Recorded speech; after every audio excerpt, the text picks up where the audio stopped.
Hey, this is Ron with Farming Up the Hill. Welcome back. We got another order in. We got some Cornish cross meat birds that came in today.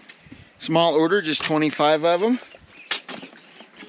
We're going to get them in the brooder house. So what we've done so far is we have temporarily moved our ducks down in half the unit. They're doing pretty good.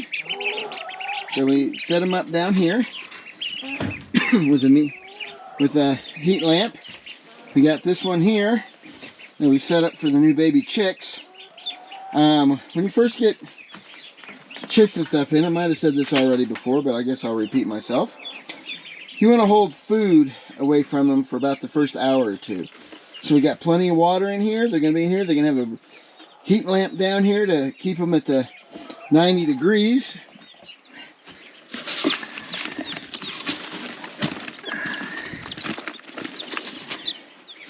Here's our baby chicks. Hey babe, how you doing? One thing we're going to keep an eye out on these, especially on these guys, is poopy butt. They get a little, when they're down, they get a little bit of poop stuck to them and then they can't go to the restroom. So what we're going to do at the very beginning is we put them in there. I'm not sure I'll do all of them. Some people say you should do all of them. Other people say you don't have to. I do a fair amount, maybe 50%. Because once you get one doing it, they'll all start drinking. So,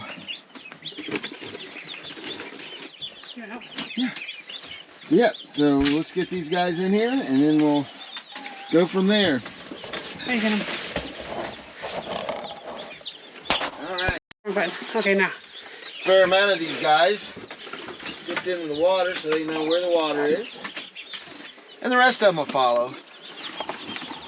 Like I said, we got 25 of them. Can you move them so Vern can come in? What? Vern wants to come in. Oh, okay. It is mud season right now, so we got a lot of snow and A very dirty dog. About the top 2 or 3 layers is thawed and the snow is melting, so underneath that is still frozen, and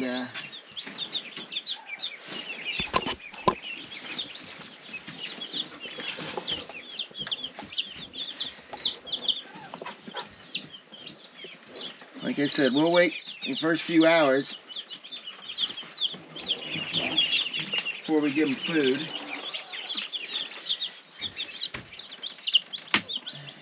Get in there, buddy. There you go.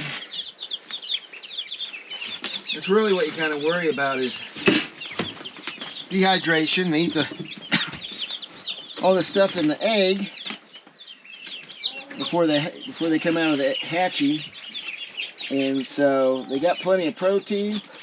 What we're worried about right now is just getting them nice and hydrated. That's what we'll do. Hey. Vern gets a little overjealous every once in a while. So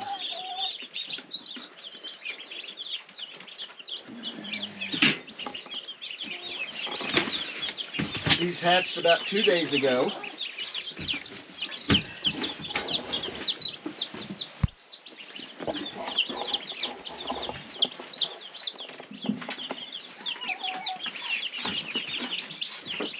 See, we're just kind of dipping their beaks in there. They get a little drink of water and they are quick learners.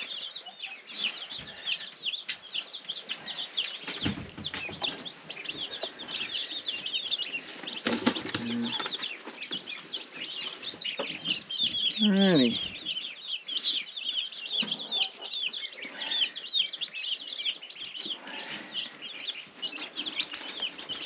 Come on. There you go. Fills the drink.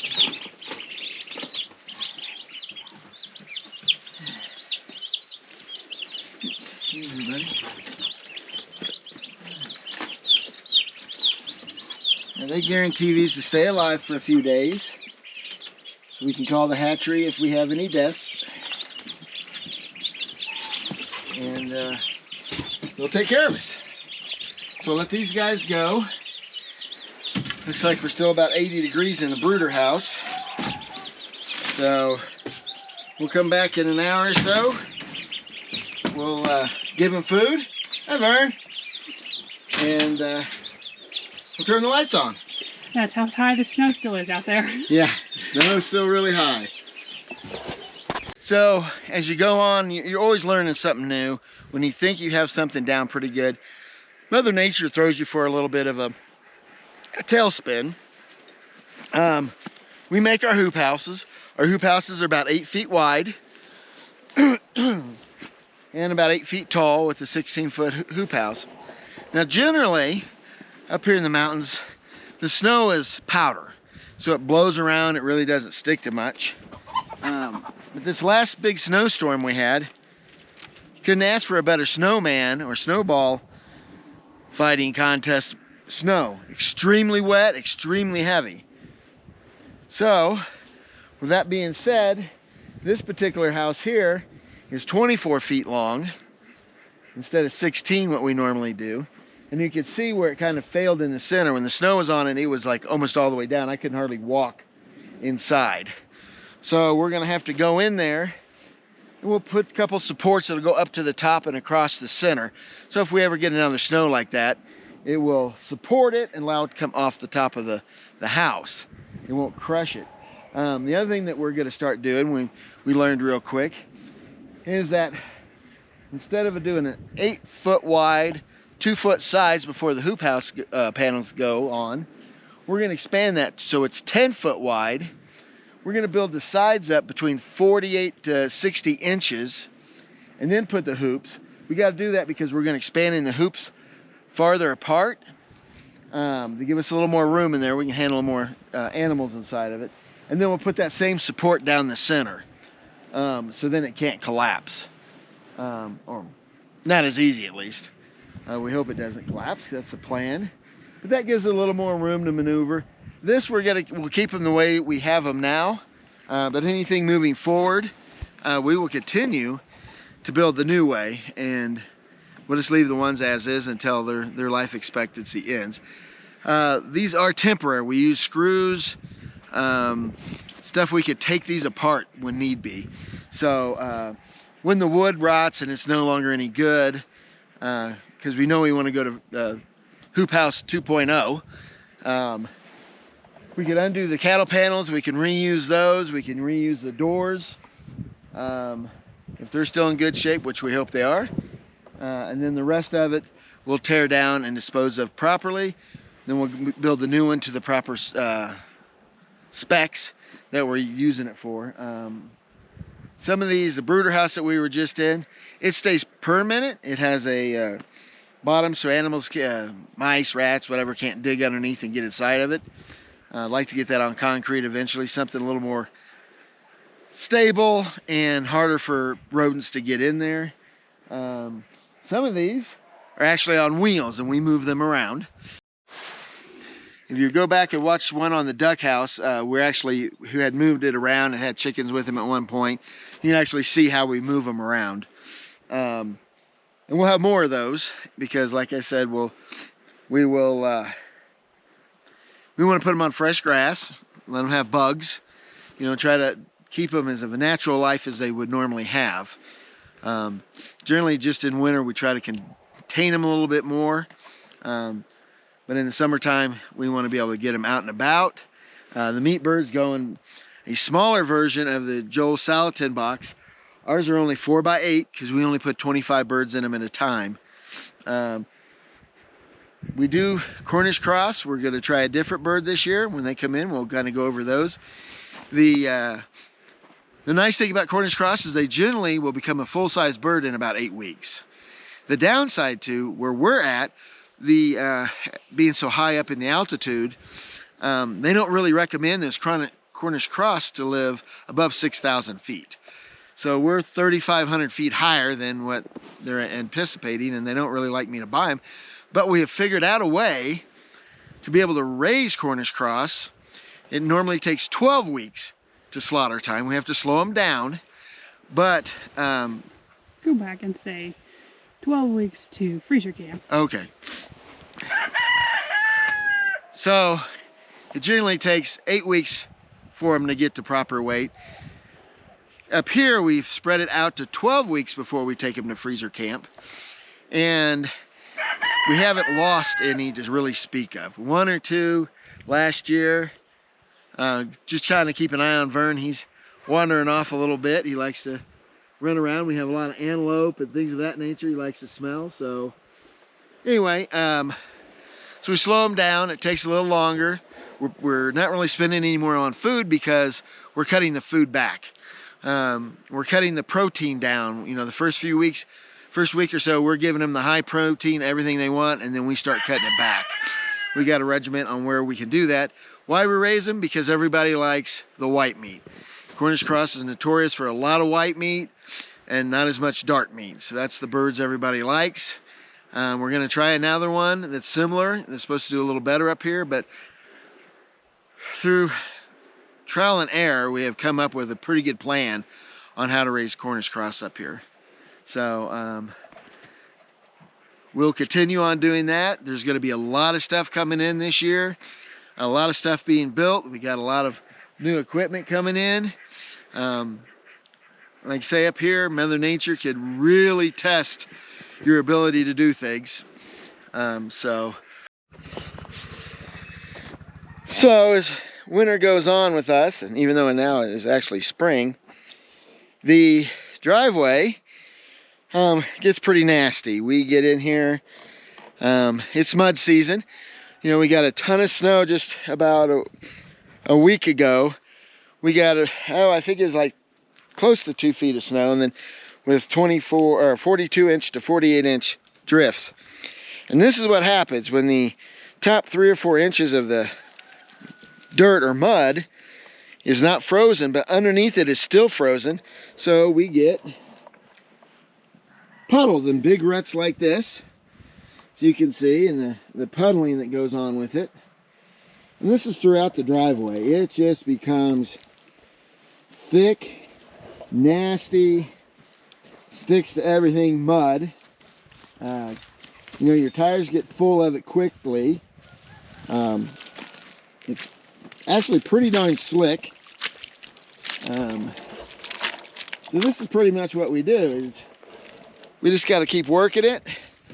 So what we end up doing, because the ruts will get really deep, we just keep a shovel in the back of the truck, and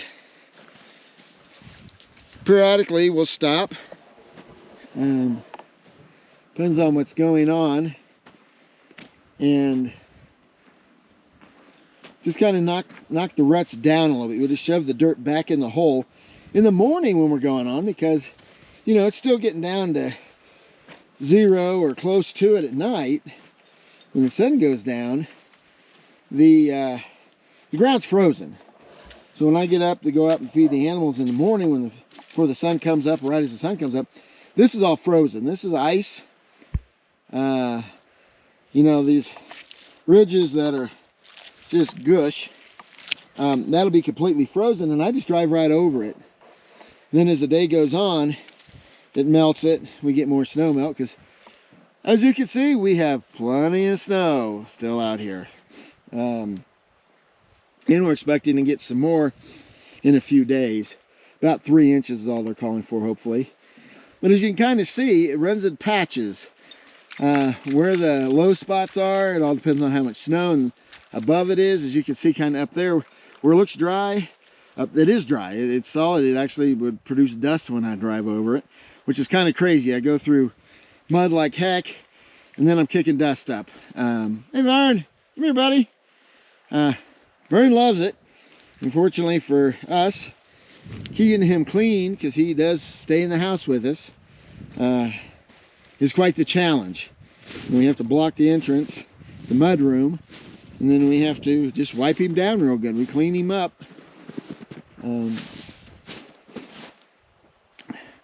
Try to keep as much mud on him, because one thing he does love the outside. He loves the snow, and he likes chasing the bluebirds. All the bluebirds will start, Vern, come on, Vern. So you can see this is the other part of our driveway. The first part I just showed you, Vern, come here, bud. Is just an access road to go over to the neighbor's house. This is actually our driveway down here, and it goes to that H corner post and it curves around, but it's pretty muddy down underneath the snow, and it's still pretty thick. I'll kind of give you a shot of it. So we only try to tear up one part of the driveway instead of the whole thing.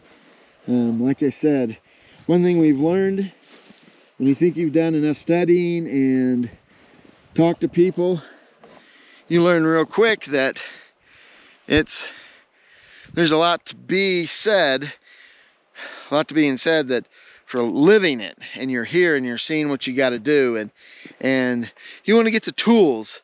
We were here for about 4 days before we could actually get somebody to come in and dig us out.